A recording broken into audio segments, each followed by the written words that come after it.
네, 뉴스뉴스 2부 이어가겠습니다. 말 많은 검경 수사권 조정안에 대해서 더불어민주당과 정부, 청와대가 경찰 개혁안을 논의하고 있습니다. 자리에 참석한 조국 청와대 민정수석은 정보경찰의 불법 행위가 항구적으로 발생하지 않도록 법률 개정이 필요하다고 강조했습니다. 취재기자 연결합니다. 조은지 기자. 네, 국회입니다. 네, 당정청 회의 아직 진행 중인가 본데요. 조국 민정수석의 발언 내용부터 먼저 좀 짚어볼까요? 네, 청와대 조국 민정수석은 모두 발언에서 수위 높은 발언으로 경찰 개혁에 강한 의지를 드러냈습니다. 전직 경찰청장이 정보경찰 남용으로 구속된 사태가 일어났다면서 과거 정부 같은 불법 행위가 발생하지 않도록 법을 바꿔야 한다고 말했습니다. 그러면서 문재인 정부는 정보경찰을 활용해 정치에 개입하는 일은 없다 이렇게 선을 그었는데 직접 들어보시죠. 문재인 정부는 정보경찰을 과거와 같이 활용하지도 않을 것이며 정치에 개입하지도 않을 것이며 민간인을 사찰할 일은 있을 수도 없을 것입니다. 같은 정보경찰의 불법 행위가 항구적으로 발생하지 않도록 법률 개정이 반드시 필요하다고 생각합니다. 앞서 정부가 짜서 패스트트랙에 올린 수사권 조정안은 경찰이 수사 종결권을 갖고 검찰의 수사 지휘권을 폐지한다는 내용이 골자입니다. 검찰은 경찰 수사를 신뢰하기 어려운데 경찰 권력만 너무 세진다며 거세게 반발하고 있습니다. 특히 과거 정보경찰이 댓글 부대 활동을 하거나 친박 후보의 선거 컨설팅을 하는 등 정치 개입 논란까지 불거져 반신반의하는 목소리가 큰데요. 당정청은 그래서 오늘 수사행정경찰의 분리안건 또 정보경찰의 민주적 통제 방안, 자치경찰제 보완책 등 경찰의 비대화를 막는 방안을 주로 다루고 있습니다. 민주당은 오늘 오후 3시 반에 원내대표단과 당 사개특위 위원들 연석회의를 열어 관련 내용을 공유하고 논의하기로 했습니다. 자, 이 국회가 돌아가야 수사권 조정안도 심도 있게 다룰 수 있을 텐데 오늘 저녁에 여야 3당 교섭단체 원내대표 맥주 회동을 하죠.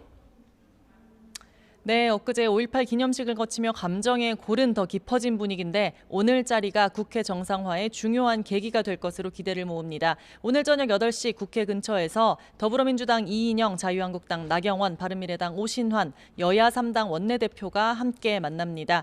20대 국회 4년차 원내지도부 상견례 자리인 만큼 얼음 국회를 뚫고 새로운 시각으로 국회 정상화 해법이 나올지 관심이 쏠립니다. 군불대기는 벌써 시작됐습니다. 민주당 이인영 원내대표 는 최고위원회의에서 민생과 경제의 활로를 찾기 위해 머리를 맞대고 국회 정상화를 위한 마지막 지혜를 발휘할 시점이다 이렇게 강조했습니다. 오늘 회동이 맥주의 호프가 아닌 희망의 호프 미팅이 돼야 한다고도 덧붙였습니다. 한국당 나경원 원내대표는 패스트트랙 철회와 사과가 우선이라는 입장이 완고하지만 국회 정상화를 위한 생각을 나누는 편안하고 좋은 기회가 될 것 같다면서 의견을 조율하겠다고 여지를 열어뒀습니다. 바른미래당 오신환 원내대표도 단순히 사진 찍고 헤어지는 일회성 행사가 아닌 꽉 막힌 전국에 물꼬를 트는 계기가 돼야 한다고 했습니다. 네, 내용이 계속되는 바른미래당 상황도 좀 알아보죠. 지난주 최고위원회에서는 손학규 대표 면전에서 사퇴 요구가 빗발쳤었는데요. 오늘 아침 상황은 어떻습니까?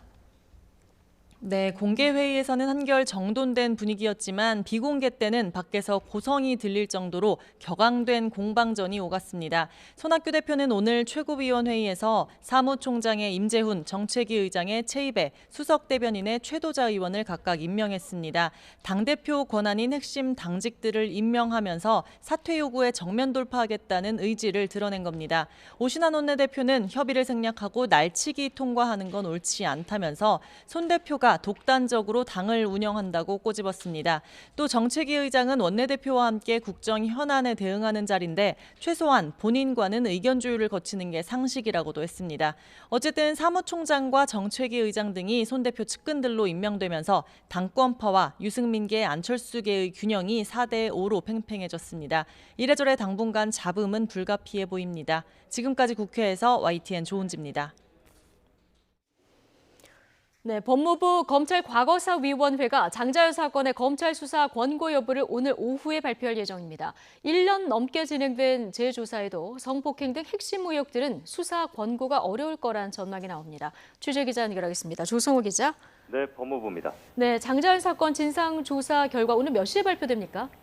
네, 일단 오늘 오후 2시 열리는 회의에서 최종 보고가 이뤄집니다. 법무부 검찰과거사위원회는 대검찰청 과거사 진상조사단이 장자연 사건을 보완 조사한 내용까지 보고받아 심의한 결과를 발표합니다.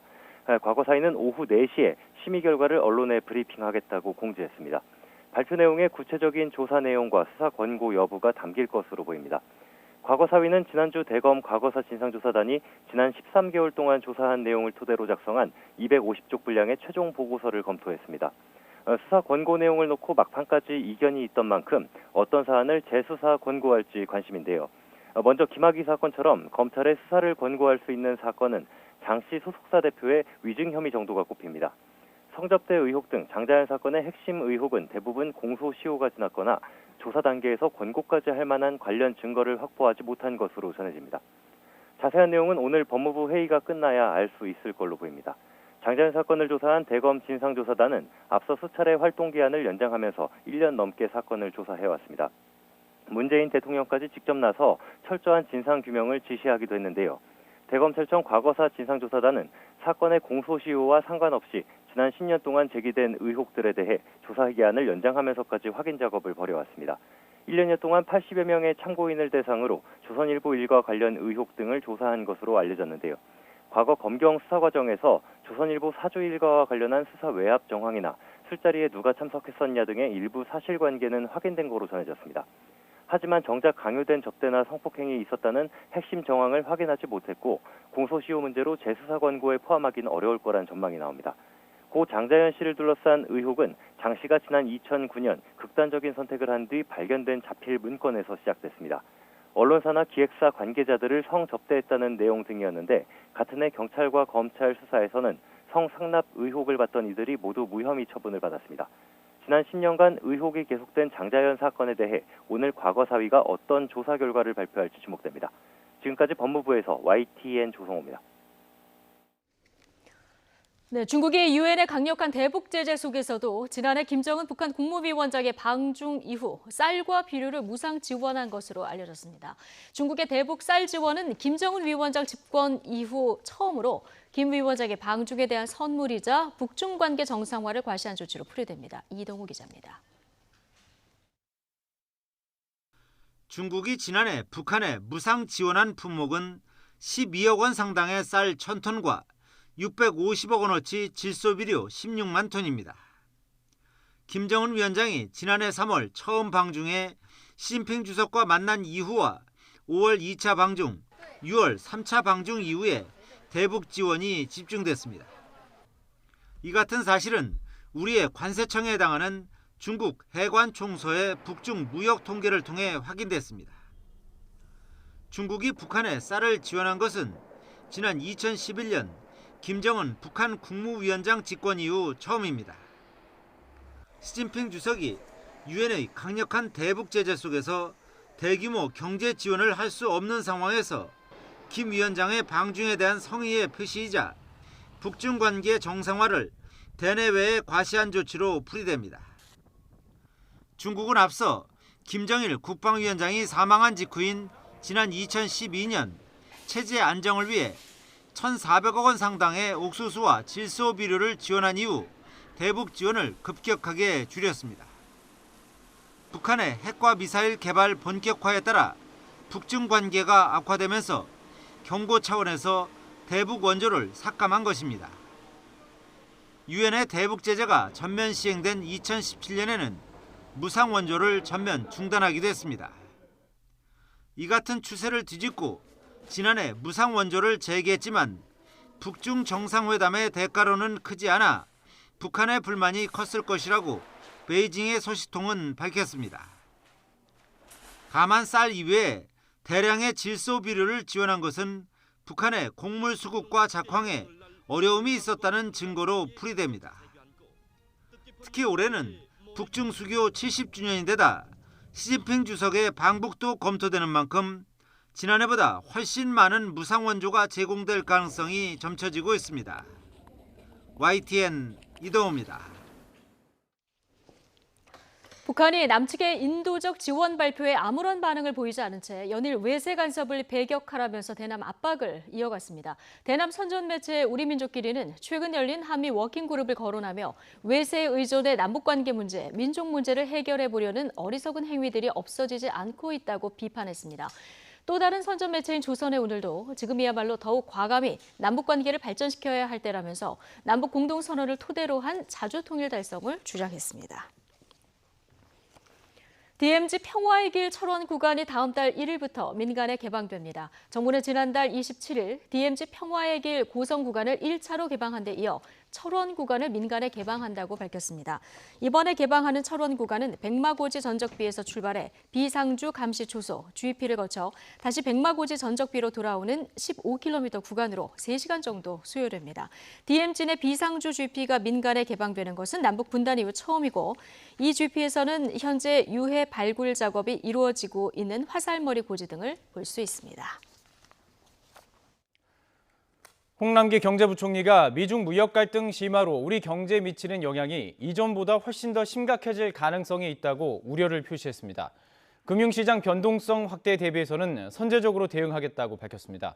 홍 부총리의 긴급 대외 경제장관 회의 발언 직접 들어보시죠. 우리 수출의 1, 2위 상대국이자 우리나라 전체 수출의 39%를 차지하는 미중 양국이 서로 수천억 불 규모의 제품에 대해 관세를 인상하고 각종 보복 조치를 예고하는 등 무역 갈등이 심화됨에 따라 우리 경제에 미친 영향이 이전보다 훨씬 더 심각할 가능성이 있습니다. 미중 무역 갈등 심화로 주가와 환율 등 금융시장의 가격 변수의 변동폭이 확대되는 모습을 보이고 있는 상황입니다. 따라서 정부는 국내외 금융시장을 24시간 예의주시하며 모니터링하고 관계기관 합동 대책반을 가동하는 등 빈틈없는 비상 대응 체제를 유지해 나가고 있습니다.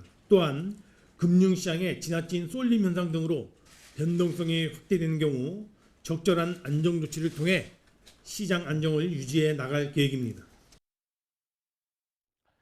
살충제 달걀 파동을 계기로 달걀 껍데기에 산란일자 표시가 의무화된 지 2달이 지났지만 수도권에서 판매되는 제품 10개 가운데 7개만 산란일자가 표시된 것으로 조사됐습니다.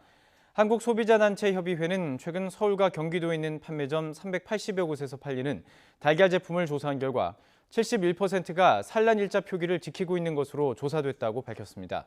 업체별로 보면 대형마트와 백화점은 시행률이 100%였지만 일반 슈퍼마켓은 51%에 그쳤고 농협이 운영하는 하나로클럽과 하나로마트도 65%로 평균보다 낮았습니다.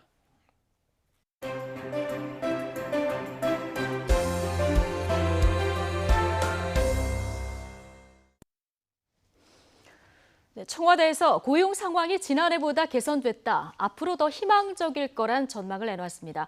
야당에서는 지나치게 장밋빛 전망 아니냐 이런 비판이 나오고 있는데요. 청와대는 추경이 통과되면 더 희망적일 것이라면서 정치권의 동참을 당부했습니다. 김영준 명지대 교수, 차재원 부산 가톨릭대 초빙 교수 두 분 오늘 모셨습니다. 어서 오십시오. 네, 안녕하세요. 안녕하세요. 청와대 일자리 수석이 휴일에 기자간담회를 자청했는데요. 고용 상황이 어렵긴 하지만 희망적이다 이런 분석을 내놨습니다. 자, 이에 대해서 야당은 현장에 한 번이라도 나와보고 하는 소리냐 이렇게 반박했는데요. 함께 들어보시겠습니다. 고용 상황은 2018년보다는 개선되고 있다 이렇게 말씀드릴 수 있겠습니다. 그래서 좀 어렵기는 하지만 희망적이다 이렇게 말씀드리고 싶습니다. 국내 주요 기관들이 올해 예측한 취업자 중과 숫자는 약 10만에서 15만 정도였습니다. 그런 점을 보면은 지금 나타나고 있는 수치는 이런 기관들의 예측도 뛰어넘고 있다. 문재인 대통령은 우리 경제가 성공적이라고 했는데 성장률 꼴찌가 성공한 경제입니까? 청와대 일자리 수석은 청년 세대 고용이 희망적이라고 하는데 현장에 한 번이라도 나와 보고 하는 말인지 정말 의심스럽습니다. 국민을 안심시키기 위해서 일자리 수석을 내세운 모양이지만 그러면 국민은 속을 줄 아는지 안타깝기만 합니다.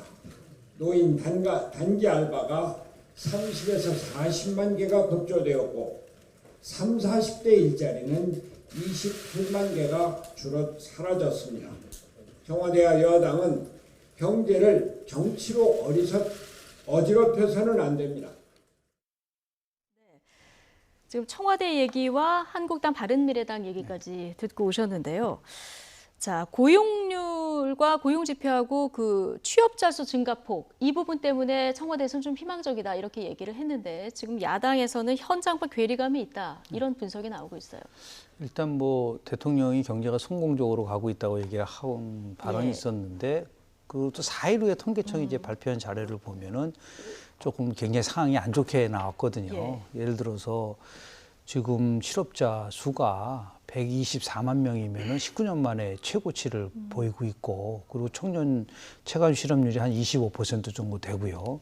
그리고 가장 중요한 거는 이제 우리가 허리 세대라고 할 수 있는 30, 40대의 일자리가 지금 굉장히 많이 줄어들고 있다라는 부분이 경제 전문가들이 지적하는 굉장히 중요한 요인인데 고용의 질적인 측면에서 나아지지 않고 있다. 근데 두 가지를 가지고 이제 정부는 옹호를 하고 있는 것 같아요.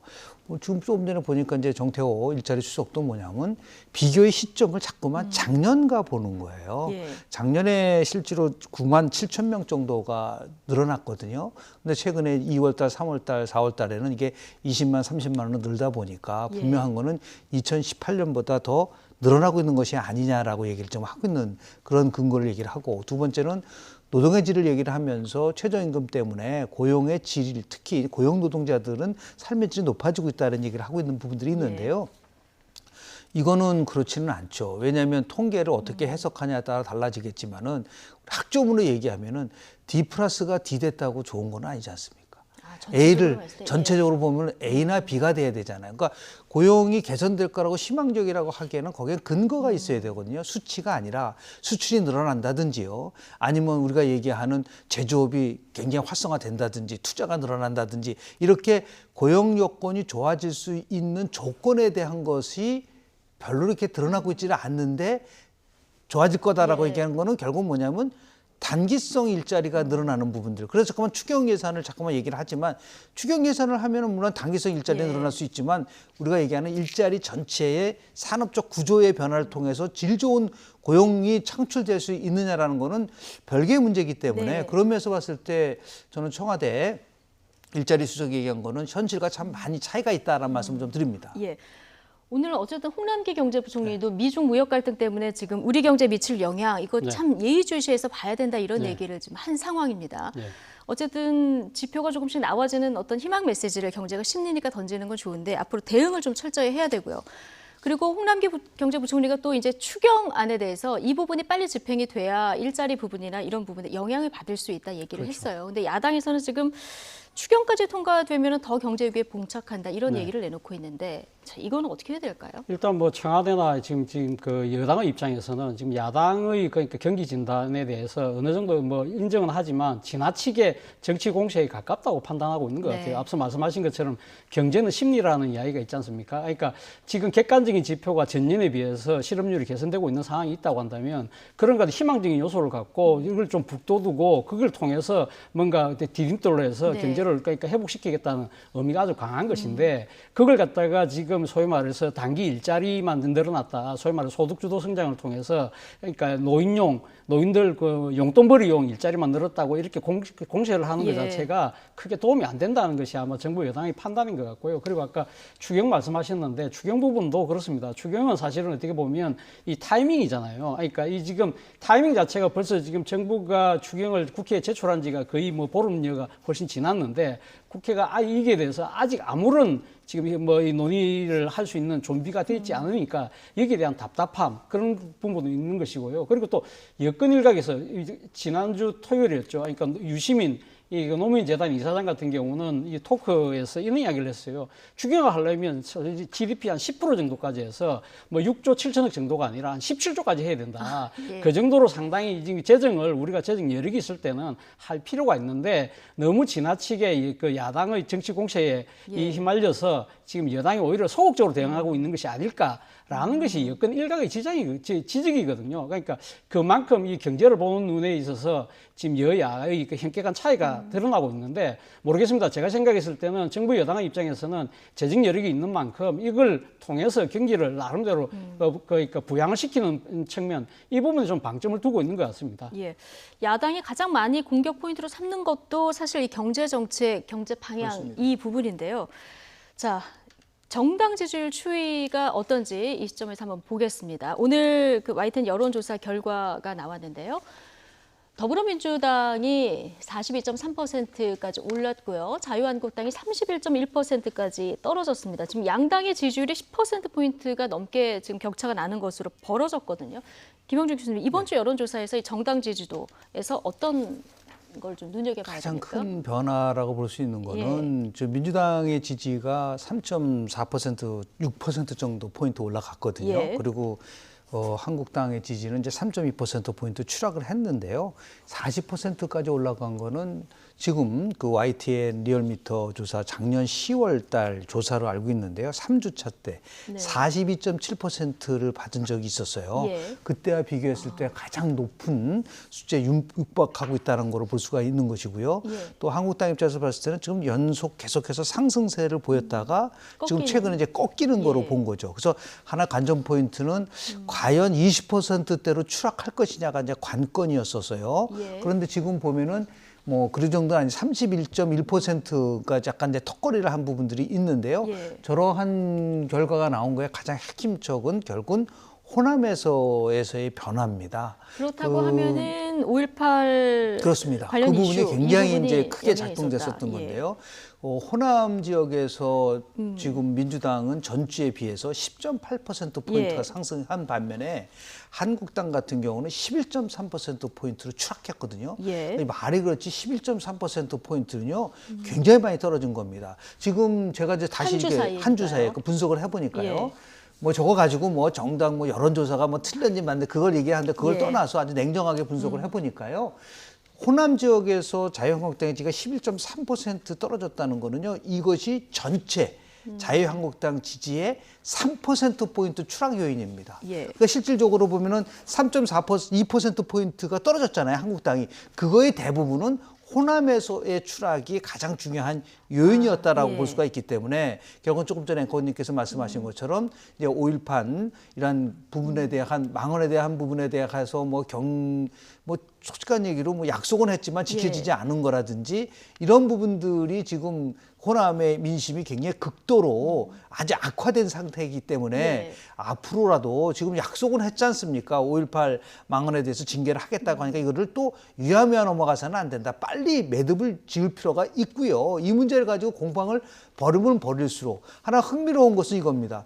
저는 대구 경북이 참 신기합니다. 네. 저 조사 결과를 보면은 33.8% 대 43.8%가 나왔는데요. 네. 이거는 단순한 저 수치가 중요한 게 아니에요. 왜냐하면 지금 부동층의 규모가 지난주에 대구 경북에서 16%가 넘었습니다. 예. 그런데 이번에는 반으로 줄었어요. 그러니까 대구 경북에서는 지금 자유한국당을 전폭적으로 지지한다라고 보기는 어려운 거예요. 예. 그러니까 그 자유한국당 내에는 나름대로 자유한국당 지지층도 있지만은 여전히 박근혜 전 대통령의 지지층도 있고요. 예. 이 사람들이 상황에 따라서 이게 지지를 왔다 갔다 한다는 것을 좀 보여주는 거거든요. 예. 저런 부분들이 상당히 유동적인 부분들이 있다. 그리고 더 나가서 이번 조사의 또 핵심적인 뭐냐면 서울은 지난 주에는 자유한국당이 더 많았었습니다. 그렇죠. 예. 그런데 이번에는 이제 바뀌었거든요. 그러니까 더불어민주당이 40.1%로 5.6% 늘어나고 그리고 자유한국당은 5.7%가 줄었단 말이에요. 그러니까 호남하고 서울 이 두 군데서의 변화가 이번 주에 그 정당 지지도에 굉장한 영향을 미쳤다라는 그런 지적을 좀 하고 싶습니다. 네, 앞으로 한국당이 5.18 망언 징계를 어떻게 처리를 할지 이 부분을 좀 지켜봐야 그 한국당 지지율에도 좀 그 변화 추이를 지켜볼 수 있는 한 대목이 그렇습니다. 되는 이런 상황인데요. 연령별, 직업별로 좀 따져보면 가정주부층, 자영업층에서 민주당이 오르고 한국당이 떨어지는 이런 현상을 보이고 있거든요. 그러니까 지금 뭐 20대 뭐 가정주부 이런 층에서도 보면 민주당 지지율이 오르고 있지만 분명한 추세는 민주당의 지지율이 오르고 자유한국당의 지지율이 지금 빠지고 있다. 그러니까 지난주에 상당히 논란이 됐던 것은 이 똑같은 여론조사 기관의 리얼미터의 이거 여론조사 자체가 너무 갑자기 지지율이 급변했다는 이야기인데 어쨌든 오늘로 그러니까 지금 5월 16일 날 13% 정도의 차이가 났는데 오늘 지금 놓은 거에 보면 11.1% 정도 차이가 난다고 한다면 분명한 일종의 흐름은 분명히 보이고 있다. 그리고 이 다른 지금 그 여론조사 기관인 그 한국갤럽이 5월 18일 날 한 거에도 보면 한국당과 이 민주당의 지지율 격차가 민주당이 한 14% 정도 더 앞서고 있다는 겁니다. 이것은 분명한 추세다는 것이죠. 그렇다고 한다면 왜 그럼 상당히 한때는 상당히 좁혀졌던 이 지지율이 다시 격차가 나느냐. 그렇죠. 지난주 이전까지는 한국당이 또 오르고 있었거든요. 제가 생각했을 때 민주당이 잘했다기보다는 저는 제가 생각했을 때는 한국당 일종의 자책골이 아닐까. 그래서 충분히 말씀하셨지만 지금 그 지역별로도 보면 그 TK, 한국당의 텃밭이라고 하는 TK 지역에서도 7% 정도가 빠졌다는 겁니다. 그것 자체는 그리고 특히 또 뭡니까 이념적으로 봤을 때도 중도층에서도 한국당의 지지율이 빠졌다는 겁니다. 그것은 그동안 한국당이 보여줬던 여러 가지 태행적인 모습들에 대해서 국민들의 실망감 이런 부분들이 한국당 쪽에서 상당한 지금 빠지는 요인으로 작용한 것이 아닐까. 그런 측면에서 본다고 한다면 나경원 원내대표가 최근 이와 관련돼서 이런 이야기를 했어요. 이 지금 여권이나 다른 쪽에서 언론까지 다 포털까지 포함해서 우리를 극우 막말 정당 프레임을 씌운다고 그랬는데 과연 그렇다고 한다면 그 프레임을 씌운 것일까요? 아니면 자신들이 쓴 걸까요? 제가 생각했을 때는 아마 상당수의 이 여론조사를 결과를 본다고 한다면 많은 국민들은 한국당 스스로가 지금 지나친 막말과 이념 편향적인 그런 태행적 모습 때문에 국민들이 실망해서 등을 돌리는 모습이라고 한다면 제가 생각했을 때는 쉬운 것이 아니라 쓴 것이 아닐까. 그렇다고 한다면 그 해법도 스스로가 그 프레임을 벗는 노력을 좀 더 해야 되지 않을까 생각이 듭니다. 좀 지적을 하고 싶은 거는 짧게 말씀드리겠습니다. 가정주부가 지난주에 비교했을 때 민주당의 지지가 무려 13.4%포인트가 높아졌어요. 지난주에 27.6%로 훨씬 낮았었거든요. 근데 이번에 42.0%로 이 13.4%가 늘어났습니다. 여성도 6.3%포인트가 늘어났어요. 근데 이것을 나경원 의원의 이러한 그 소측 말하는 그런 그 발언에 대한 문제 때문에 여성들이 돌아섰다라고 얘기하는 부분들도 있지만 제가 민주당한테 얘기하고 싶은 얘기는 그겁니다. 이거는 굉장히 유동적일 가능성이 큰 거예요. 일시적일 수가 있는 겁니다. 그렇기 때문에 특히 여성들은 민생 문제가 굉장히 민감하게 작동이 됩니다. 이 부분 속에서 빨리 이 전국을 정상화시킬 수 있는 나름대로의 조치를 취해서 민생 문제와 관련된 아직 가시적인 부분을 가져가지 않으면 또다시 이것이 그 주부층에서의 변화가 올 수 있는 부분들이 있기 때문에 여기에 만족하지 말고 이거는 여야 모두에게 주는 경고예요. 여기에 지표를 끌어올리려면 앞으로 그렇습니다. 더 민생 문제에다가 여도 그렇고 야도 그렇고 이 부분에 대해서 좀 집중을 좀 했으면 좋겠다는 말씀을 좀 드립니다. 그게 YTN 조사 결과가 주는 굉장히 제일 큰 함이라고 저는 봅니다. 네, 알겠습니다. 어쨌든 한국당 지지율이 한 주 만에 좀 큰 폭으로 빠진 원인을 분석해봤는데 두 분 말씀대로라면 5.18 기념식 전후로 빚어진 각종 논란도 영향이 있었던 것 같습니다. 자, 여기에 또 하나의 지금 논란이 더해졌습니다. 5.18 기념식 행사장에서 김정숙 여사가 황교안 한국당 대표에게 악수를 청하지 않았다고 한국당에서 비판을 한 건데요. 청와대에서는 고의가 아니다 이렇게 반박을 했는데 한국당에서는 공세 수위를 더 높이는 모습입니다. 자, 영상으로 먼저 보고 오시겠습니다.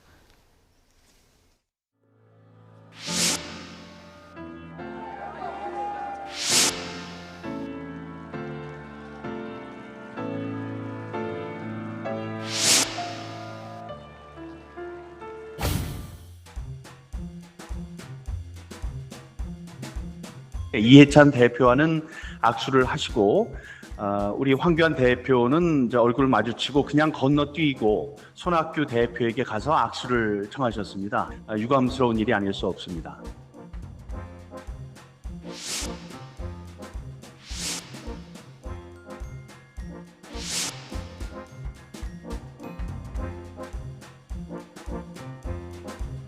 김정숙 여사 악수를 했고 안 했고 떠나서 옆에 박원순 시장도 통과된 걸 보면 이게 뭐 그렇게 예민한 문제인가 저는 오히려 이런 생각이 들어요. 악수할 때 1초밖에 안 걸립니다. 그 찰나의 순간 잠깐의 악수하는 건데 1, 2초 늦는 게 그렇게 뭐 큰 영향이 없잖아요. 절대 악수를 하지 않는다. 절대 악수를 하지 않는다.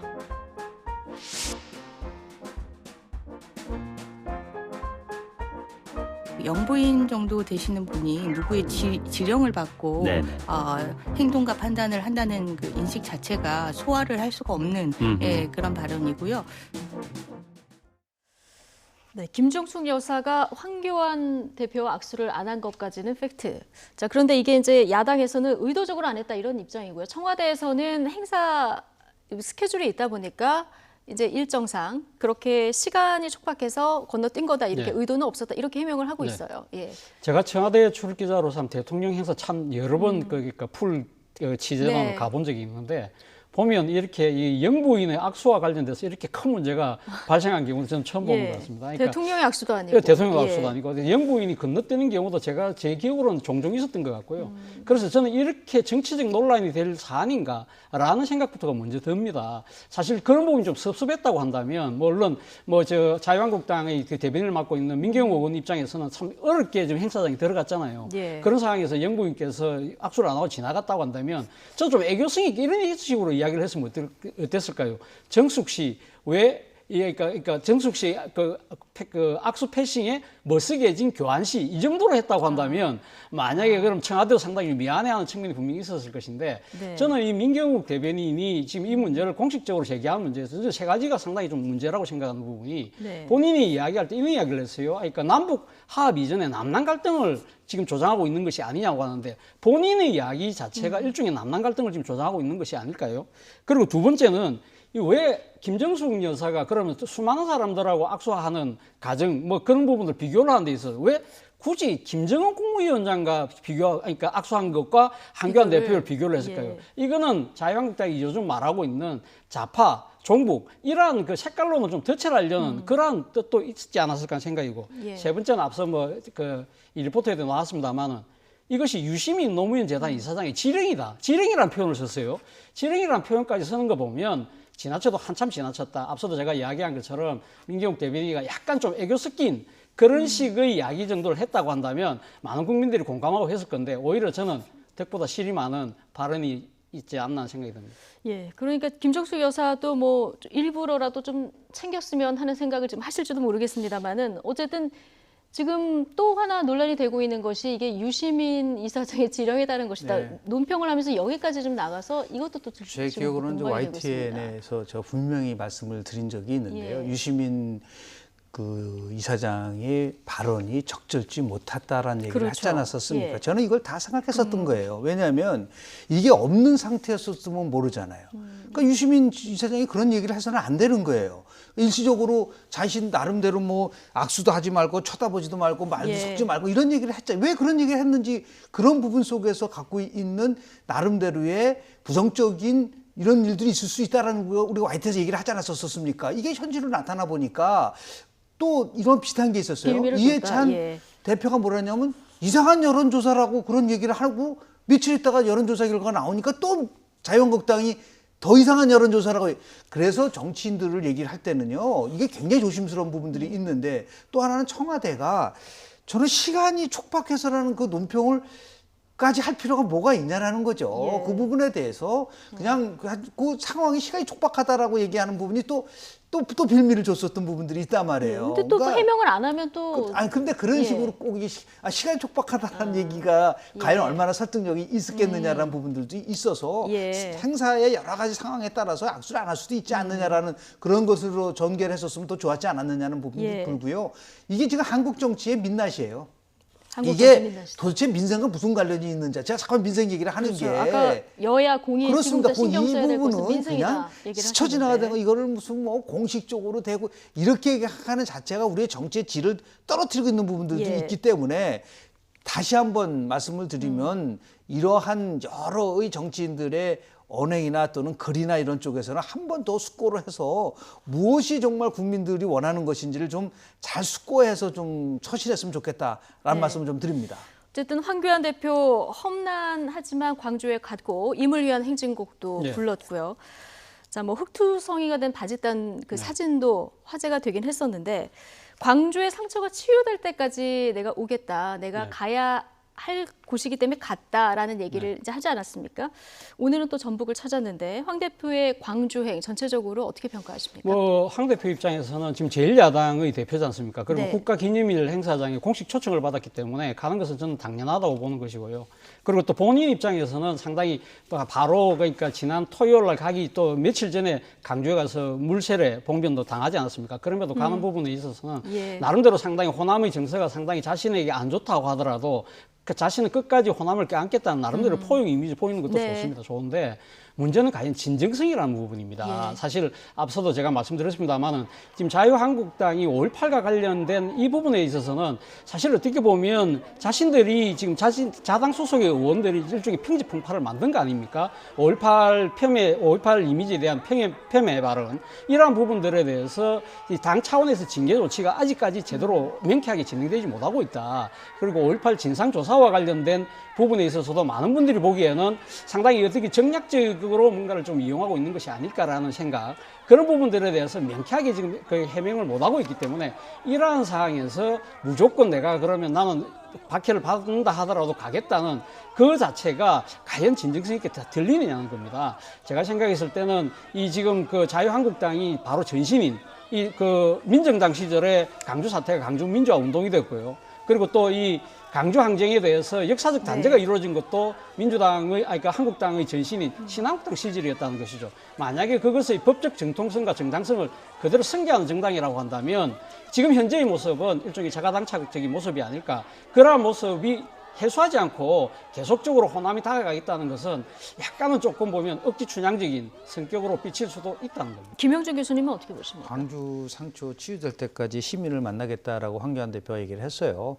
시민을 만난다고 광주 상처가 치유되지는 않습니다. 그러니까 예를 들어서 광주 시민들이 절실히 요구하는 것을 성심껏 할 때만이 그게 가능하다고 보는 것이죠. 그러니까 행사가 또는 사람을 만나는 것이 된다고 한다면 100번이라도 만나죠. 근데 역사 속에서 우리가 갖고 있는 아픔이 있다고 한다면 그 부분 속에서 절실히 요구하는 것을 정말 그것을 진정성 있게 보여줄 때만이 가능하기 때문에 저는 그래서 이 징계와 관련된 거는 빨리 조속히 이 매듭을 져야지, 그렇지 않은 상태에서 내년도가 40주기 아니겠습니까? 그 전에라도 분명한 것은 광주의 목소리를 듣고 광주의 정신을 새기고, 그리고 민주화 운동, 이 광주 5.18 특별법은 김영삼 대통령 때 만들어진 거란 말이에요. 그러니까 그런 부분 속에서 자신들이 약속했었던 것을 지켜나갈 때만이 광주의 상처가 치유되지 않을까 생각을 합니다.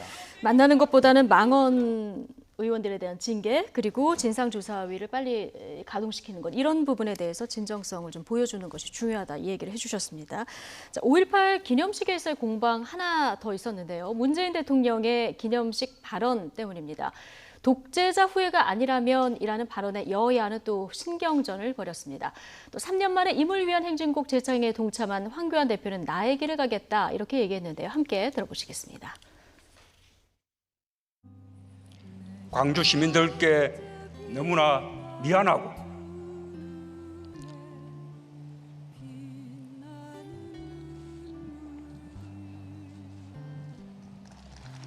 너무나 부끄럽고 국민들께 호소하고 싶었기 때문입니다.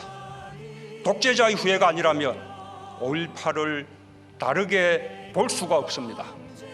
이제 이 문제에 대한 더 이상의 논란은 필요하지 않습니다. 의미 없는 소모일 뿐입니다. 저는 저의 길을 갈 것이고요. 자유한국당은 또 자유한국당의 길을 국민 속에서 찾아 차근차근 가도록 그렇게 하겠습니다. 그 임을 위한 행진곡 제창 같이 하셨는데 특별한 이유가 있으실까요? 기념일에서 제창하는 그런 노래가 된 것이죠. 그에 맞춰서 한 것입니다. 광주 시민들의 또 많은 말씀들도 계셔서 제가 따라서 같이 제창을 했습니다. 네. 자, 기념사와 또 황교안 대표 얘기까지 같이 들어보셨는데요. 앞서 광주 시민들에게 당시 함께하지 못해서 너무 미안하다 이 얘기하면서 이제 목이 매는 모습을 봤습니다. 저희가 한 19초 정도 이 텀이 있었는데 너무 길어서 제가 이제 편집을 해서 보여드렸거든요.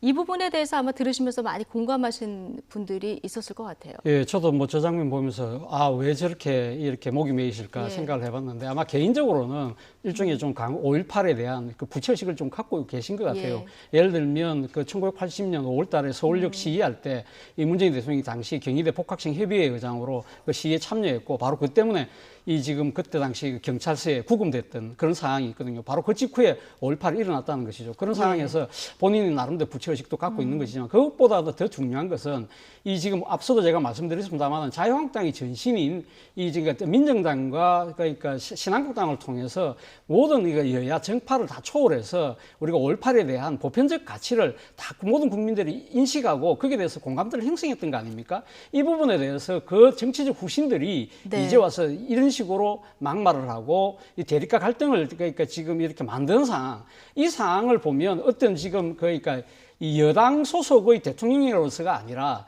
이거 국민의 통합과 그리고 국민의 보편적 가치를 그러니까 만들어 나가고 지켜 나가야 되는 국정 최고 책임자로서의 답답함 그러한 부분에 대한 반드시 시정하겠다는 다짐 저는 뭐 그런 식의 대통령으로서 당연히 할 수 있는 말씀을 하신 것이 아닐까 하는 생각이 듭니다. 한국당에서는 반쪽짜리 기념사였다 이런 평을 내놨는데 아마도 독재자 후의 발언 이 발언이 한국당을 겨냥한 것이다. 한국당에서는 이렇게 보고 있는 것 같습니다. 그 독재자라는 발언 때문에 지난번에 대통령이 특집 대담에서도 그 문제가 또 문제가 됐었고 다만 이제 두 가지 면에서 좀 말씀을 좀 드리고 싶은데요. 그러니까 여하튼 모든 분열과 갈등을 끊어내야 된다라는 것에 대해서 공감이 있지 않습니까? 이제 통합과 그리고 공존의 새로운 세상을 만들겠다라는 게 문재인 대통령의 취임사에 나옵니다. 통합과 공존. 그럼 통합과 공존이 되기 위해서는 포용이 되잖아요. 이 정부는 혁신적 포용국가라는 말을 썼습니다. 그러니까 다시 얘기해서 경제에서만 혁신이 아니라 정치에서도 혁신과 포용이라고 한다면 상대방에 대해서 여하튼 간에 포용하고 갈 수 있는 모습을 좀 보여야 되는데 대통령이 독재자의 후예자라고 하니까 뭐 이제 자유한국당 우리 보고 얘기하는 거다라고 얘기하니까 또 반발을 할 수밖에 없는 그런 상황이 있는 거 아니겠습니까? 그러면서 봤을 때 물론 이제 답답하고 그리고 이 부분에 대해서 부끄럽고 정말 그 미안한 마음이 있다는 거는 인정을 하겠지만은 이 모든 그 상대방을 다 독재자의 후예자라고 한다고 한다면 협치는 더 멀어질 수 있다라는 부분들을 좀 말씀을 좀 드리고 싶고요. 더 나아가서 이제 우리가 이 부분에 대해서 광주 민주화 운동과 관련된 진실은요, 이거는 더 이상 공방의 대상이 아닙니다. 그러니까 국가가 기념일로 지정을 하고 있는데 이 부분 속에서 다른 말이 나온다고 한다면 그 얘기를 한 개인에 대한 부분 속에서는 분명하게 나름대로 징계도 하고 처벌을 해야 되지만 한 개인이 소속된 전부 집단이 다 똑같은 거다 얘기한다고 한다면 이거는 파행을 할 수밖에 없는 부분들이 있지 않느냐. 그런 의미에서 저는 여하튼 간에 치유하고 어떻게 통합으로 갈 수 있느냐라고 하는 부분 속에 고민이 더 많아져야 되지 않겠나 좀 생각이 좀 들고요. 19초적의 침묵이라는 것은 침묵은 최고의 소통입니다. 그러니까 이거는 이제 오바마 대통령이 그 아리조나 가가지고 한 기포스라고 하는 여성 의원이 총을 맞은 적이 있었어요. 그래서 두 사람이 사망한 연결식에 가서 거기는 1분간 얘기를 안 했습니다. 그 유명한 1분의 침묵이었었는데요. 그때 엄청난 감동을 줬습니다. 듣는 사람들은 다 뭐 그 얘기 안 해도 공감하고, 침묵이 최고의 커뮤니케이션이다라고 할 정도로 19초 동안의 그 침묵에 상당히 많은 무게감과 더불어서 대통령이 무엇을 전달하고 있는지를 많은 국민들이 깨달았었던 19초가 아니었나 생각을 좀 합니다. 또 하나 이번 기념식에서 눈여겨볼 대목이 황교안 대표가 이제 임을 위한 행진곡을 제창을 하느냐 마느냐였는데 이번에는 따라 불렀습니다. 본인이 그러니까 여기에 대한 나름대로 해명 아닌 해명을 했는데 당시 그러니까 그 자신이 국무총리일 때 그러니까 지금 3년 전입니까? 그때 네. 참석했을 때는 이거 임을 위한 행진곡을 부르지 않았어요. 그때는 일종의 기념식 행사 자체가 그러니까 이 그 임을 위한 행진곡 자체가 재창 노래가 아니라 합창 네. 노래였기 때문에 정부 훈령에 따른 그러니까 이 공무원으로서 당연히 지켜야 될 도리라고 생각했고 이번엔 이제는 이제 재창이기 재창곡으로 때문에. 훈령이 바뀌었기 예. 때문에 불렀다는 건데 네. 모르겠습니다. 그러니까 이 지금 한교안 대표하면 이 지금 공안검사 출신으로서 나름대로 법대로 이미지가 있는데 뭐 그런 이미지를 또 보여주는 측면도 있지만 그러나 어쨌든 그러니까 지금 그 이 상당한 우여곡절 끝에 참석했지만 그러나 네. 다 같이 임을 위한 행진곡을 불렀다는 예. 측면에서는 그나마 나름의 진정성을 조금이라도 보여준 것이 아닐까 생각이 듭니다. 그렇죠. 가만히 있는 것보다는 저렇게 같이 불러주는 거에 대한 평가는 좀 후하게 나오는 것 같습니다. 어쨌든 5.18 기념식 이후에 여야 갈등의 골이 조금 더 깊어진 이런 상황이라서 이 협치는 언제 하나. 오늘 저녁에 여의도에서 3당 원내대표 뭐 호프 이 맥주 회동이 있다고 하는데 여기서 어떤 실마리를 찾을지 저희가 좀 지켜보도록 하겠습니다. 자, 남은 시간 동안 이 얘기 조금 해볼 텐데요. 조지 부시 전 미국 대통령이 오는 23일 한국을 찾습니다. 퇴임 후 화가로 변신한 부시 전 대통령, 자신이 직접 그린 고 노무현 대통령의 초상화도 가져오기로 했다고 하는데요. 기대와 관심이 높아지고 있습니다. 차연주 앵커가 전해드립니다. 부시 전 미국 대통령이 손수 그린 노무현 전 대통령 초상화를 들고 봉하마을을 찾습니다. 오는 23일 노무현 전 대통령 10주기 추도식에 참석하기 위해서입니다. 2009년 대통령 자리에서 물러난 부시 전 대통령, 이렇게 전업 화가로 활동 중입니다. 그동안 부시 전 대통령은 재임 중에 만난 각국 정상이나 지인들의 초상화나 자화상, 풍경화 등을 그려왔다고 하는데요. 2017년에는 퇴역 군인 100여 명을 유화로 그려서 용기의 초상화라는 제목의 책도 냈을 만큼 전문가 수준이라고 합니다. 이번에는 사진 10여 장을 미리 받아서 제작한 노 전 대통령의 초상화를 권양숙 여사에게 선물할 예정이고요. 추도식 때 5분간 추도사도 할 예정입니다. 전직 미국 대통령이 우리나라 전직 대통령 추도식에 참석하는 건 이번이 처음입니다. 재임 기간이 겹쳤던 두 전 대통령은 정상회담 등으로 8차례 만난 바 있는데요. 이해찬 민주당 대표는 두 분이 현직에 있을 때 다툼이 많았는데 정도 많이 들어서 이번 추도식에 참석하는 거라고 말했습니다. 네.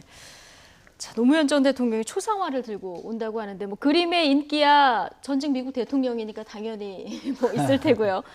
이 화가로도 변신을 했군요. 부시 전 대통령이 2001년서부터 2009년까지 미국의 대통령이었었고요. 예. 노무현 대통령은 잘 아시다시피 2003년서부터 2008년까지니까 네. 재임 기간 전체를 같이 그러니까요. 했었던 거예요. 그때 참 나름대로 갈등이 많았었는데 저는 저게 미국의 힘이라고 봅니다. 그렇게 다툼이 많았었지만은 노무현 대통령에 대해서 갖고 있는 각별한 정이 있다는 걸 보여주는 거잖아요. 예. 그러니까 이게 뭐 무슨 말이냐면 관용과 배려라고 하는 것이 미국 정치를 움직이는 큰 힘입니다. 에드워드 케네디가 죽었을 때요. 아들이 조사를 했는데 그때 오바마 대통령 포함해가지고 맥케인이 다 왔었어요. 네. 그때 뭐라고 얘기했냐면 에드워드 케네디의 아들이 자기가 아버지한테 들은 말 중에서 가장 기억에 남는 말은 뭐냐면 자기는 민주당이지만 공화당도 미국을 사랑한다.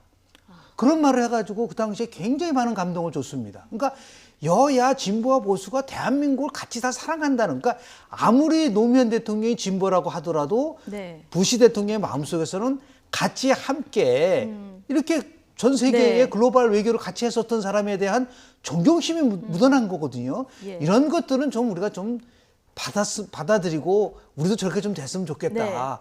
왜 전직 대통령은 전부 다 감옥 가고 뭐 이상하잖아요. 우리 그 정치 문화가 좀 바뀌었으면 좋겠다. 예. 국민과 역사에 성공하는 대통령이 되겠다는 게 문재인 대통령의 이제 포부니까 이것도 같이 엮여서 말씀을 예, 드리면 이것이- 좋은 좀 예. 계기가 돼서 좋은 분위기가 만들어졌으면 좋겠다는 말씀 좀 드립니다. 네, 이것이 미국의 힘이다. 네. 이런 얘기를 해주셨는데 노무현 대통령과 부시 네. 전 대통령 뭐 결이 다른 듯하지만 싸우기도 많이 했다는 얘기가 그렇죠. 들었지만 네. 그래도 뭐 한미 동맹을 강화해야 될 부분에서는 또 결단을 내린 부분들도 2003년 있어요. 이라크 파병이라든지 예. 한미 FTA 협정이라든지 예. 이런 부분들은 상당히 이거 반미 대통령으로 비쳤지만 상당히 실용적인 그러니까 지금 미국과의 관계를 형성해 나갔다. 제가 개인적으로 그 앞서 8번 그 정상회담했다고 그러잖아요. 제가 청와대 출입기자하면서 3번을 현장에서 취재를 했었는데요. 제가 가장 그때 긴장했던 것이 2004년도입니다. 2004년 칠레 산티아고에서 정상회담을 했는데 그때 갈 때 대통령이 LA에 들렸어요. LA에서 무슨 발언을 하셨냐면 북한의 핵 그 보유는 어떻게 보면 억제 수단으로서의 일리 있는 측면이 있다고 이래서 미국 언론이 발칵 뒤집어졌죠. 그래서 산티아고 정상회담이 상당히 파행으로 끝날 것이라는 우려가 많았는데 예. 나중에 그 부시 대통령 회고록을 보면 이런 이야기가 나와요. 당시 그러니까 부시 대통령이 이 발언을 보고 참모를 불렀다는 거 아닙니까? 이 어떤 발언의 의미냐고 물으니까 참모가 한 이야기가 국내 정치적 발언인 것 같습니다. 그러니까 I understand 하고 넘어갔다는 거죠. 예. 그리고 2005년도에 이 경주에서 또 한미 정상회담이 있을 때 그때는 뒤에 알려진 이야기지만 1시간 동안 아주 격론을 벌였다고 그래요. 당시 미국이 9.19 공동성명 직후에 그 미 재무부가 취한 방코 델타 아시아의 북한 계좌를 동결했잖아요. 그것 때문에 상당히 논란이 있었지만 네. 그때도 아주 겉으로는 화기애애하게 끝났어요. 그런 식으로 많은 이 하면서 애정의 관계를 만든 것이 아닐까 생각이 듭니다. 예, 알겠습니다. 부시 대통령이 그린 노무현 전 대통령 얼굴은 어떤 모습일까 벌써 궁금해집니다. 김영준 명지대 교수 그리고 차재원 부산가톨릭대 초빙 교수 두 분과 함께했습니다. 고맙습니다.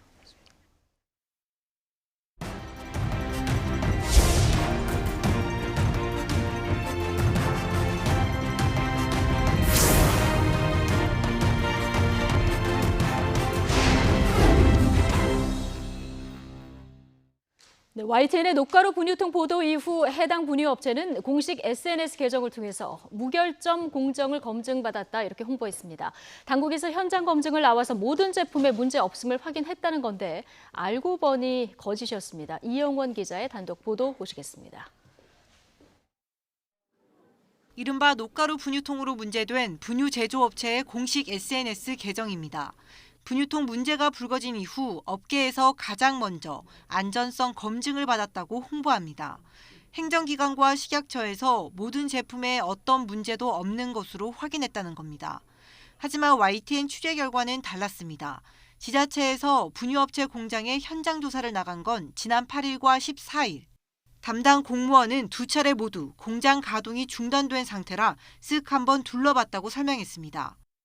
제품이 만들어진 것도 아니고 해서 일부러 이제 고기 시스템만 한번 좀 돌려서 시연을 해달라고 해서 시연하는 거를 봤던 거고. 무작위로 분유통 몇 개를 확인했을 뿐인데 모든 제품에 대한 안전성을 검증해줬다는 건 말이 안 된다고 지적했습니다. 별도로 품질이나 이런 거 보증한다는 내용의 공문을 발송해 드린 것도 없고. 식약처도 황당하다는 반응입니다. YTN 보도 내용을 확인하기 위해 공장에 간 거지 어떤 확인도 해준 게 없다는 겁니다. 전혀 식약처나 이런 사실이 없는데 오늘 허위 사실 공표 아니냐. 사실과 전혀 다른 분유업체의 공지문, 소비자를 기만하는 거짓 광고로 볼 수 있다는 게 법조계 의견입니다. 거짓된 광고, 소비자를 기만하는 광고에 해당할 여지가 있고요. 이러한 행위는 관련 법에서 5년 이하의 징역 5천만 원 이하의 벌금에 처해질 수 있습니다. 이에 대해 업체 측은 명확한 해명을 내놓지 않았습니다. YTN 이영훈입니다. 네, 불법 동물 실험 의혹을 받는 서울대 이병천 교수의 자녀 부정 입학 논란과 관련해서 서울대가 조사에 착수했습니다. 서울대학교는 입학본부와 수의대가 함께 이 교수 아들의 대학원 입학 과정에 대해서 자체 조사를 진행하고 있다고 밝혔습니다. 이 교수는 2019년 전기 서울대 수의대 대학원 입시에서 아들의 입학고사 문제를 직접 내려 했다는 의혹을 받고 있습니다. 당시 이 교수는 아들의 지도교수 신청을 받아들여서 직접 문제를 내려고 했지만 내부에서 문제가 제기되자 철회한 것으로 알려졌습니다.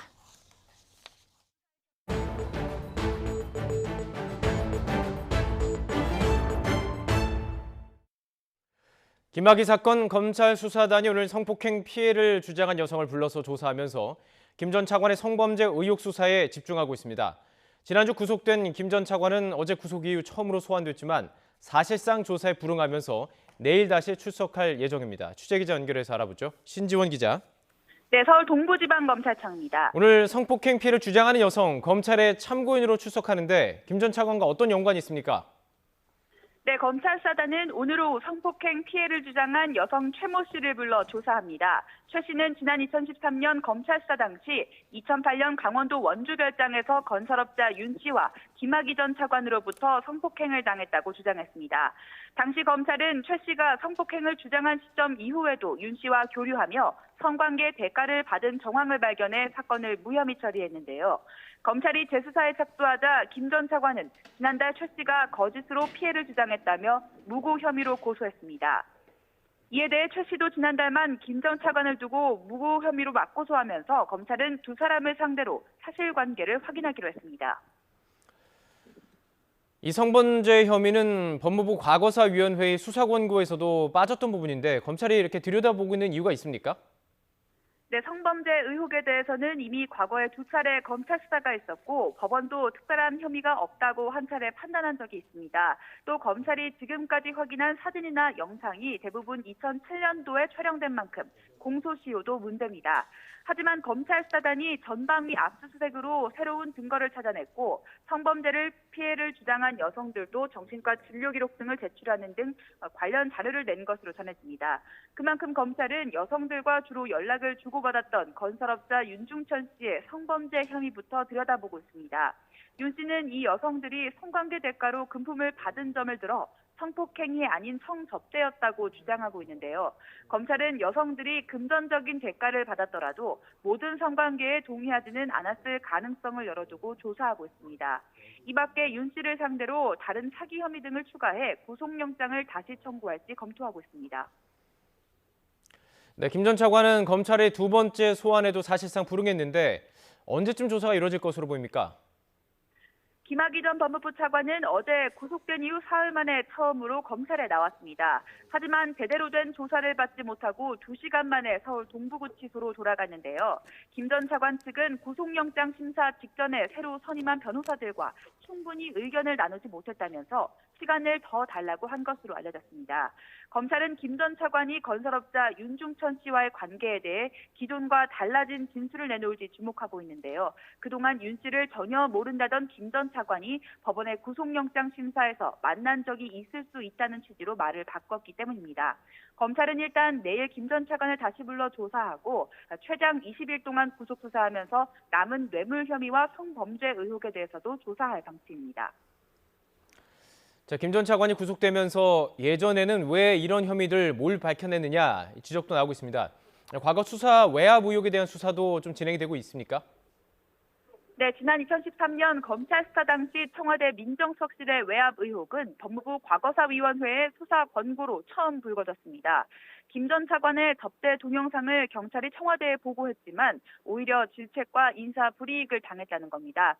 법무부 과거사위원회는 당시 청와대 민정수석실이 동영상 검증 과정에도 개입했다는 의혹도 함께 제기했는데요. 검찰 수사단은 쟁점이 된 보고 절차와 방식을 파악하기 위해 지난달 경찰청 정보국과 수사국, 대통령 기록관 등을 압수수색했습니다. 최근에는 당시 민정수석을 지낸 곽상도 자유한국당 의원과 이준희 민정비서관, 당시 수사팀 관계자 등을 상대로 서면 조사를 진행한 것으로 알려졌는데요. 검찰은 김 전 차관의 구속기간 안에 관련 수사를 마무리한다는 방침입니다. 지금까지 서울 동부지검에서 YTN 신지원입니다. 아내를 폭행해 숨지게 한 혐의로 구속된 윤승현 전 김포시의회 의장에 대해 경찰이 살해 고의성 입증에 주력하고 있습니다. 경기 김포경찰서는 그제 유 전 의장과 유족, 주변인을 상대로 평소 부부 사이에 불화가 있었는지 등 사실관계를 확인했다고 밝혔습니다. 유 씨는 구속 이후에도 아내를 우발적으로 때려 숨지게 했다는 기존 주장을 되풀이하고 있습니다. 앞서 상해치사 혐의로 유 씨를 구속한 경찰은 국가수의 2차 부검 소견을 받아본 뒤 살인죄 적용 여부를 결정할 방침입니다. 또래들보다 사춘기의 신체적 변화가 2년 정도 빨리 시작되는 성조숙증으로 진료를 받는 아이들이 계속 증가하고 있습니다. 국립건강보험공단은 2017년 성조숙증 질환으로 진료를 받은 어린이가 9만 5천 명으로 2013년 6만 7천 명보다 크게 늘었다고 밝혔습니다. 성별 진료 인원을 보면 여아가 8만 5,800명으로 전체 환자의 89.9%나 됐으며 남아 9,500명의 8.9배에 달했습니다. 성조숙증 질환 진료가 계속 느는 데 대해서 전문의들은 환경오염과 식생활 변화에 따른 비만, 가족력 등을 원인으로 지목했습니다.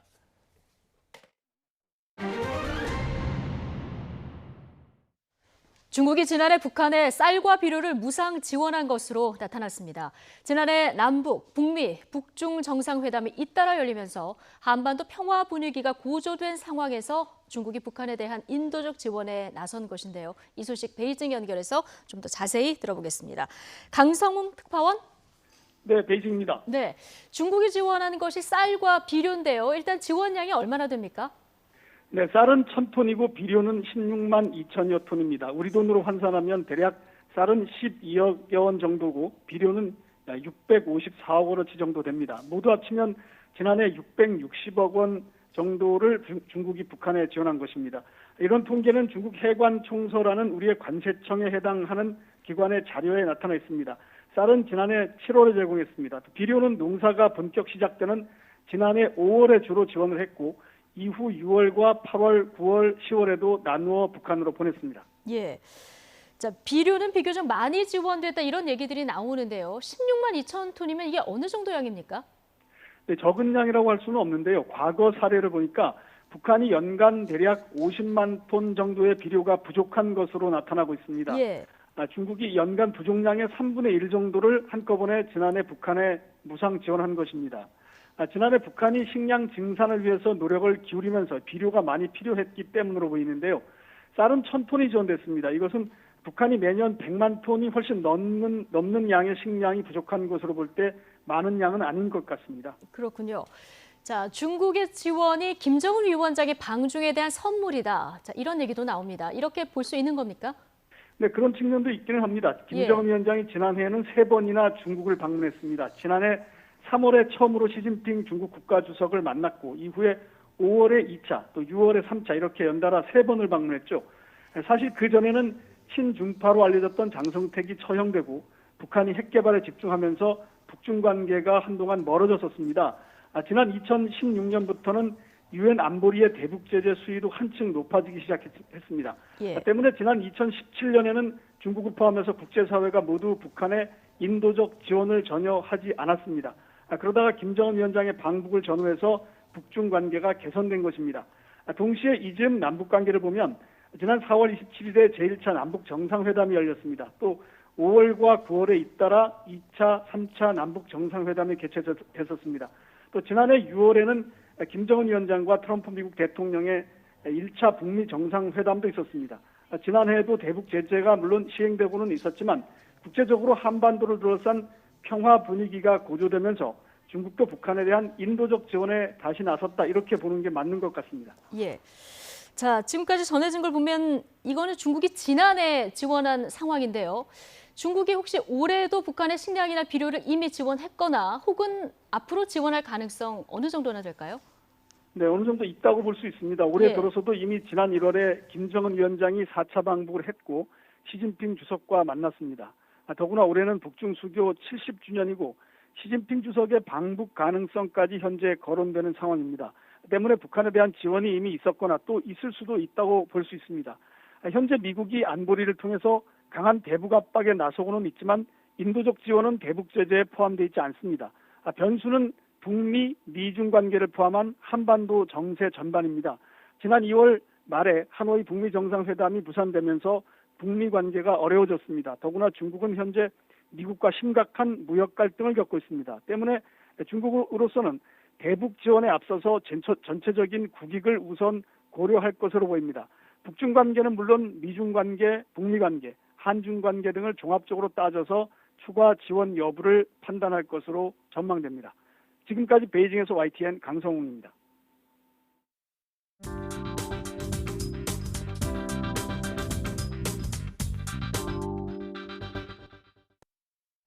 서울 대림동에서 술에 취해 폭력을 행사하는 남성들을 체포하는 과정에서 여성 경찰관의 대응이 논란이 되고 있습니다. 사건은 지난 13일 밤 10시쯤 일어납니다. 술값 시비로 출동한 경찰관에 대해서 남성 2명이 욕을 하면서 뺨까지 때리자 경찰은 공무집행 방해 혐의로 이들을 제압했는데요. 이때 상황을 담은 동영상이 인터넷 커뮤니티에 공개되며 논란은 시작됐습니다.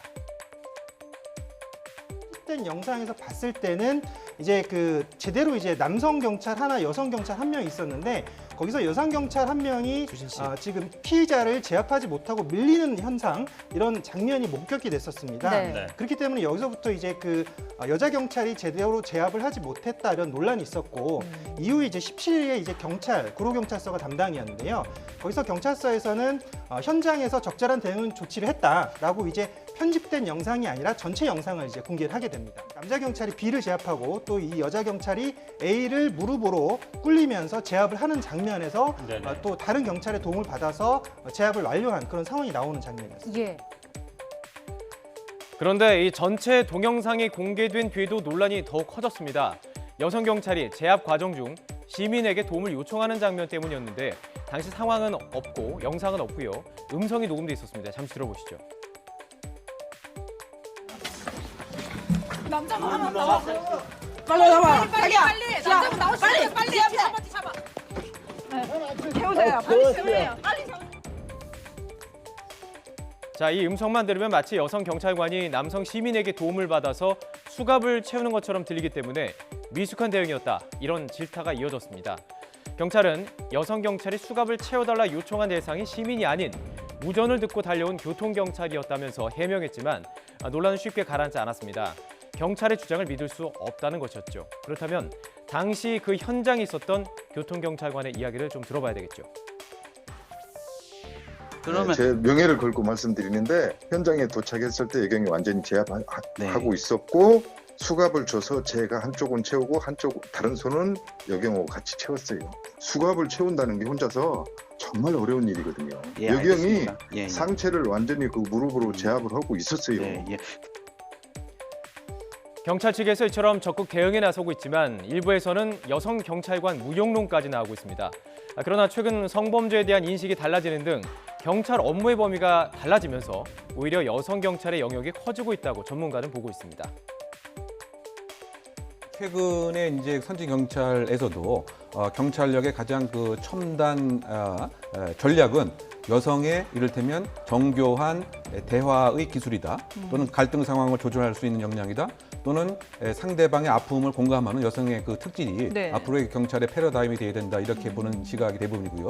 더군다나 이제 그 성과 관련된 수사라든가 이런 그 경우에서는 소위 말해서 그 여성 그 조사관이 더 역량을 발휘하는 경우도 분명히 있고요. 하지만 경찰이 범인 체포 과정에서 시민에게 도움을 요청했던 부분은 여전히 논란으로 남아 있습니다. 홀로 취객도 제압하지 못해 시민에게 도움을 요청하는 것이 제대로 된 경찰이냐는 비판과 이미 어느 정도 제압한 상황이었기 때문에 도움을 요청해 확실히 체포하는 게 결국 시민을 지키는 것이라는 주장이 맞물리고 있습니다. 여러분은 어떻게 생각하십니까?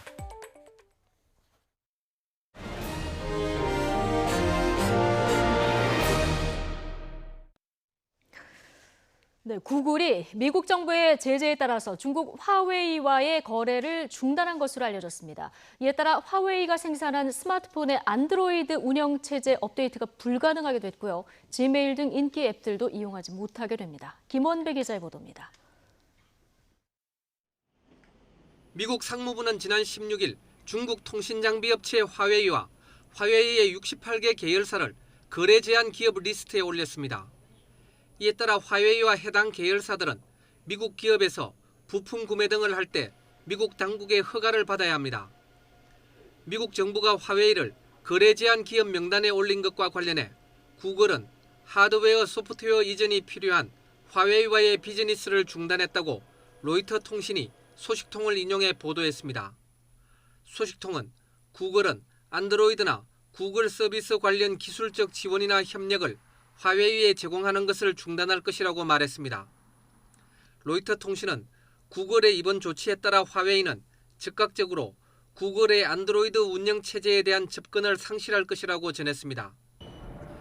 즉 화웨이가 생산한 스마트폰의 안드로이드 운영 체제 업데이트가 불가능하게 된 것입니다.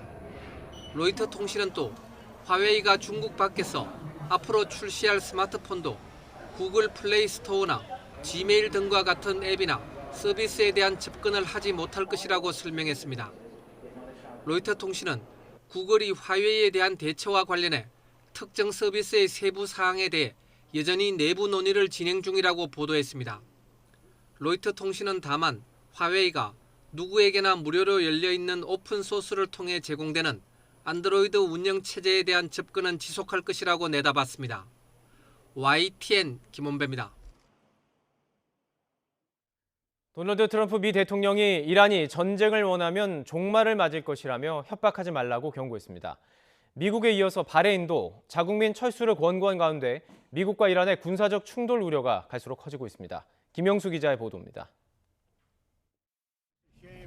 도널드 트럼프 미 대통령이 이란을 향해 종말이라는 단어까지 사용하며 강력한 경고장을 보냈습니다. 트럼프 대통령은 트위터를 통해 이란이 싸우길 원한다면 그것은 공식적인 종말이 될 것이라며 다시는 미국을 협박하지 말라고 말했습니다. 이란 혁명수비대가 페르시아만에 배치된 미 군함을 겨냥해 미사일 타격을 경고하고 총사령관이 전쟁 불사를 선언하자 트럼프 대통령이 발끈한 겁니다. 트럼프 대통령은 지난주 파병설을 부인하면서도 군사행동 가능성은 배제하지 않았습니다. Hopefully we're not going to have to plan for that. And if we did that, we'd send a hell of a lot more troops than that. 실제로 미국은 최근 친이란 민병대가 있는 이라크에서 자국민을 철수시켰고 페르시아만을 지나는 민간 항공기에 안전주의보를 발령했습니다. 바레인도 이란과 이라크에 있는 자국민의 철수를 권고했습니다. 미국 언론들은 트럼프 대통령이 이란을 향해 압박의 강도를 높이고 있다고 지적했습니다. 또 지난 2017년 북한을 향해 미국을 더 협박하면 화염과 분노에 직면할 것이라고 한 언급이 떠오른다고 지적했습니다. YTN 김영수입니다. 서울은 다시 맑고 파란 하늘이 드러났습니다. 공기마저 깨끗해서 무척 상쾌하게 느껴지는데요. 하지만 낮 동안 찬바람이 불며 선선하겠습니다. 현재 서울 기온은 18.3도로 바람이 불 때면 선선함을 넘어서 다소 서늘하게도 느껴지는데요. 들쑥날쑥한 기온 변화에 감기 걸리지 않도록 옷차림에는 주의하시기 바랍니다. 오늘 전국적으로 맑은 하늘이 함께하겠습니다. 미세먼지 농도는 전국이 좋음에서 보통 사이로 공기도 깨끗하겠습니다. 다만 북서쪽에서 찬 공기가 남하하면서 낮 기온이 크게 오르지 못하겠는데요. 오늘 서울의 낮 기온은 19도, 대전과 광주가 20도, 대구와 부산 23도로 어제보다 2도에서 5도가량이 낮겠습니다. 이번 주 내내 비 소식 없이 맑겠고요. 내일부터는 기온이 오름세를 보이면서 주 후반에는 또다시 30도 안팎의 한여름 더위가 찾아오겠습니다. 현재 강원 산간에는 강풍주의보가 내려진 가운데 내일까지 바람이 무척 강하게 불 것으로 보이니까요. 시설 피해와 안전사고 발생하지 않도록 각별히 주의하시기 바랍니다. 지금까지 YTN 신미림입니다. 뉴스앤이슈 마치겠습니다. 잠시 뒤에 노종면의 더 뉴스가 이어집니다. 시청해주신 여러분 고맙습니다.